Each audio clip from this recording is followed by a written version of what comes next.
তার কিসের বেনামাজি? যে ঈমান বুঝে না, যে তাওহীদ বুঝে না, তার ফেব্রুয়ারি কি, বড়দিন কি, জিনা কি, ব্যভিচার কি, মদ কি, সুদ কি, মারামারি কি, হত্যা কি, দুর্নীতি কি, তাকে বুঝে তো লাভ নাই।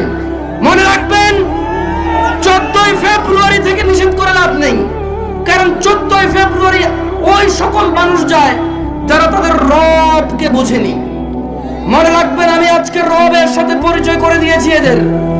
এরা যদি মনে করে 14 ফেব্রুয়ারি যাবে আর ওদের মৃত্যু হবে ওই অবস্থায়, আর তাদের কোন ওলি মুর্শিদ আছে যে তাদের কবরে যাবে 14 ফেব্রুয়ারির ওই নষ্টাপনা, নোংরা অশ্লীলতার ওখানে গিয়ে তাদের কবরে গিয়ে কেউ তাদের রক্ষা করবে, ওলি আর মুর্শিদা আছে, আমি আর আপনি কি করতে পারি? এখানে দেখা যাবে সেদিন, যেদিন বিচার হবে, মানুষ আল্লাহর সামনে আসবে এককভাবে, একা একা।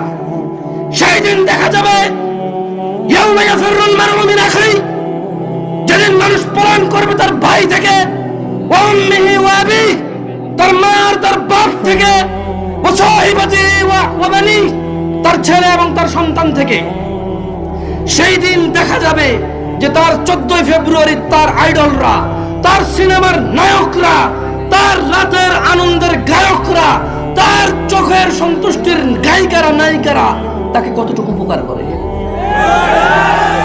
ওকে আমি 14 ফেব্রুয়ারি থেকে নিষেধ করব না।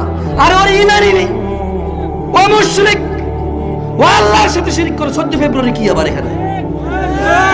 কোন মুসলমান যে আল্লাহকে সম্মান করে সে যেতে পারে না।